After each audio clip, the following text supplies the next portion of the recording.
Shalom party people, and welcome to the 12th C.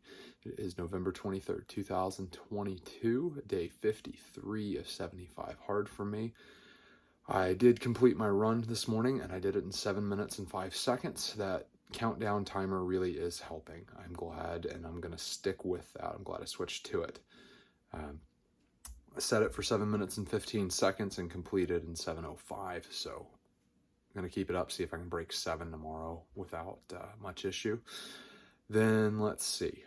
I did picture, gallon, 199.6 pounds, peanut butter banana oatmeal with an apple for breakfast, another helping of spaghetti with a croissant and carrots, hummus for lunch, and then had leftover sweet potato stew with a grilled turkey and cheese avocado panini with corn chips to go with that sweet potato stew. That was delicious.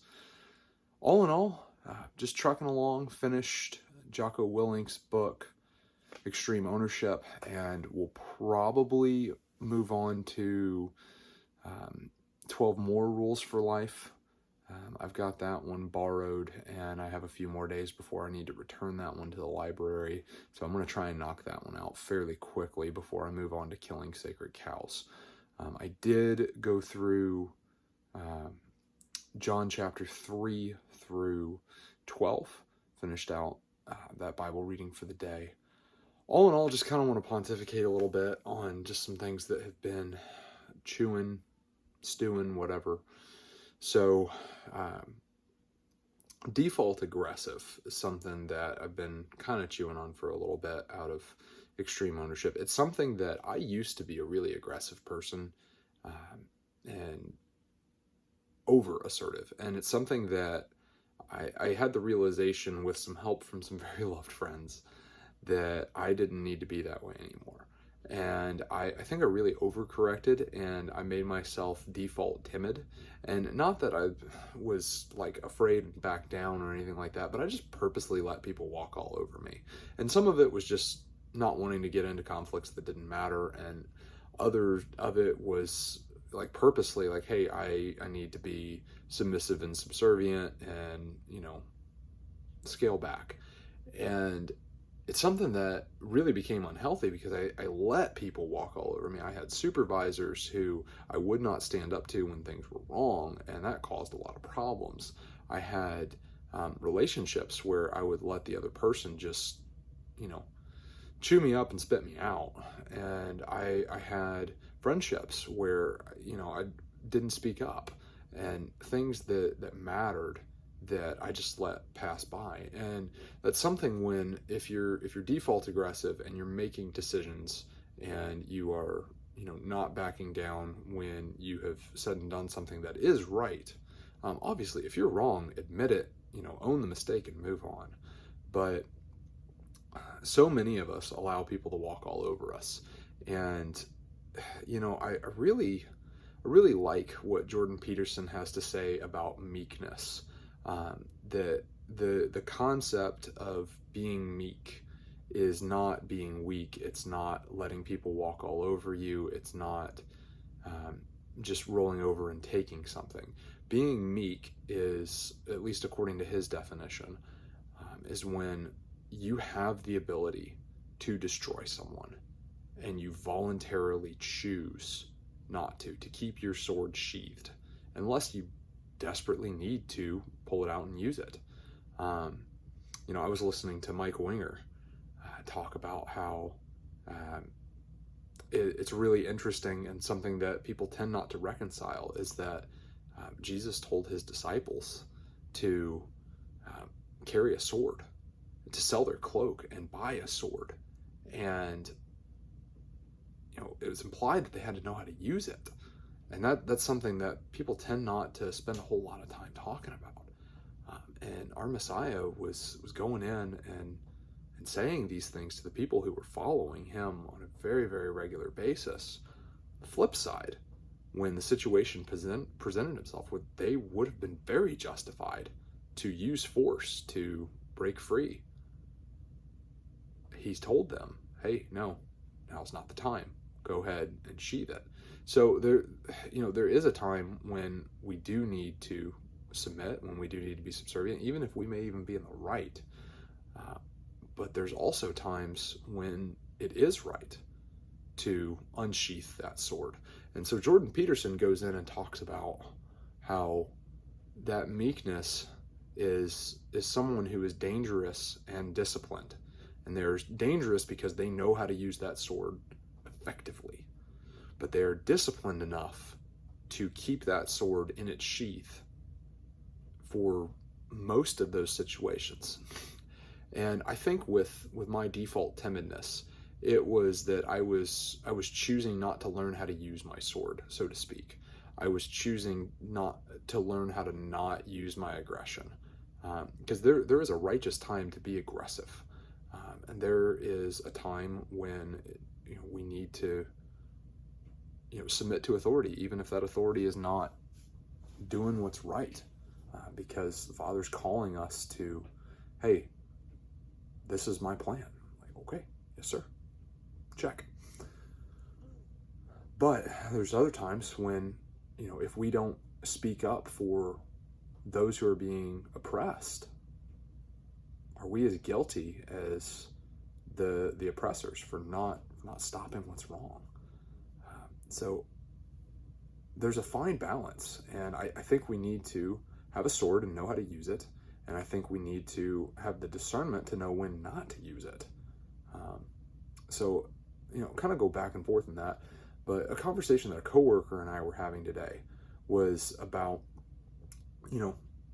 rough men who do hard things, and they go in and kick butt and take names and, take no prisoners and go in and liberate the oppressed. And I want people like that who are capable of doing things that are unspeakable to people who are doing things that are unspeakable. And I want that kind of protection. And this conversation led to, a book that I had read by Annie Jacobison, who did a report on clandestine missions. The book's called Surprise, Kill, Vanish. And the premise was about all of these CIA operatives who went in and did these assassinations. And, is this ethical? Is it not? Because we as a nation have three options. We can either solve things through diplomacy, and sometimes that doesn't work. And so when that doesn't work, that can lead to war. And when war may not be an option, but diplomacy definitely isn't working at all, sometimes we have the wet work that, these secret government agencies take place. And the question is okay, is it moral for someone to go in and, assassinate somebody? And, what about collateral damage? What happens when we're wrong? There's a whole lot that goes into it. And the conclusion that this book kind of comes to, and the conclusion that my coworker and I had when we were having this conversation, is, as awful as collateral damage is, as awful as being wrong is, the atrocities of war, where thousands of people die and collateral damage is in the hundreds, if not thousands or more, and then the atrocities of a political assassination of a bad person who is doing bad things and hurting their people and spreading hate and discontent and doing awful things, like the people who were affiliated with the Taliban and going in and raping and killing people and using power tools to harm individuals. It's an awful thing. And so if a bullet or a bomb takes that person out, all right, collateral damage where there's only one, maybe two, it's awful, but one or two versus hundreds, if not thousands, neither of them are good situations, but one or two in a collateral damage, while still, in my book, unacceptable, is a lot less unacceptable than hundreds, if not thousands of people who didn't need to die dying. So that is, kind of a heavy subject to chew on. And I think the real kicker in being default aggressive is if we are able to stop problems before they become big problems. If we are able to default act, we see something wrong and we go fix it. Hopefully, we are fixing something before it becomes a worse problem. Somebody who is, for lack of a better word, being a bully, and we stand up to that bully and stop them from harming somebody. That's a whole lot better than being passive and then that person being a bully to 2, 3, 4, 10, 20, 50 people. So I think that's where I come down to.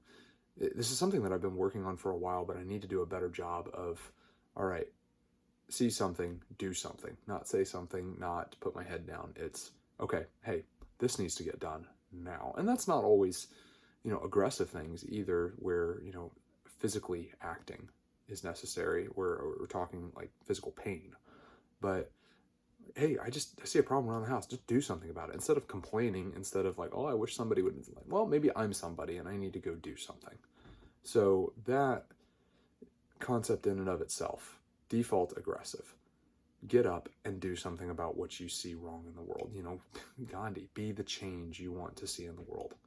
So I'm at the point where I'm rambling, so I'm going to go ahead and sum up. But all in all, I want to be the kind of individual that sees something that's wrong and does something about it. I don't want to just talk. I want to do. And that's, I think, the real purpose behind conditioning, is I want to condition myself to act, to do, to be, to go and kick butt and take names and learn how to use my sword so that way I won't have to use it. Be able to be a warrior in a garden instead of be a gardener in a war. And that's where that default aggressive will play in, is nipping things in the bud before they become really big problems. So with that, go do hard things.